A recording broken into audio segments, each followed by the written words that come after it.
Parlons maintenant de cette forte mobilisation sociale à Choisy-le-Roi dans le Val-de-Marne où l'intersyndicale de Renault manifestait cet après-midi pour dénoncer la fermeture du site de Choisy-le-Roi. Un site spécialisé dans le reconditionnement des moteurs et des boîtes de vitesse qui emploie 260 salariés et que la direction veut, dans le cadre de son plan de relance, relocaliser à Flins dans les Yvelines, suscitant dans le Val-de-Marne, Théo Manval, une très forte émotion cet après-midi.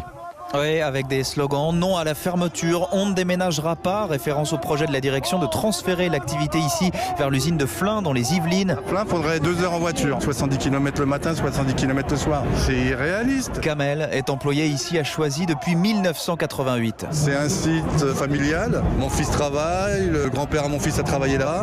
On a acheté, on a nos femmes qui travaillent dans les environs, donc c'est même pas possible. C'est un site qui fait de l'argent, tous les mois on nous dit qu'on fait de l'argent, donc c'est pas normal qu'on ferme. Incompréhension partagée par de nombreux élus dans le cortège, députés, le maire de Choisy. Non à la fermeture de l'usine Renault. Mais aussi salariés d'autres constructeurs venus en soutien comme Jean-Pierre Mercier, délégué CGT du concurrent PSA. Les patrons aujourd'hui ont décidé de nous faire payer leur crise. Il n'y a pas d'autre solution que de se battre pour sauver sa peau. La direction de Renault explique, on le rappelle, que la production automobile s'effondre et qu'il faut s'ajuster.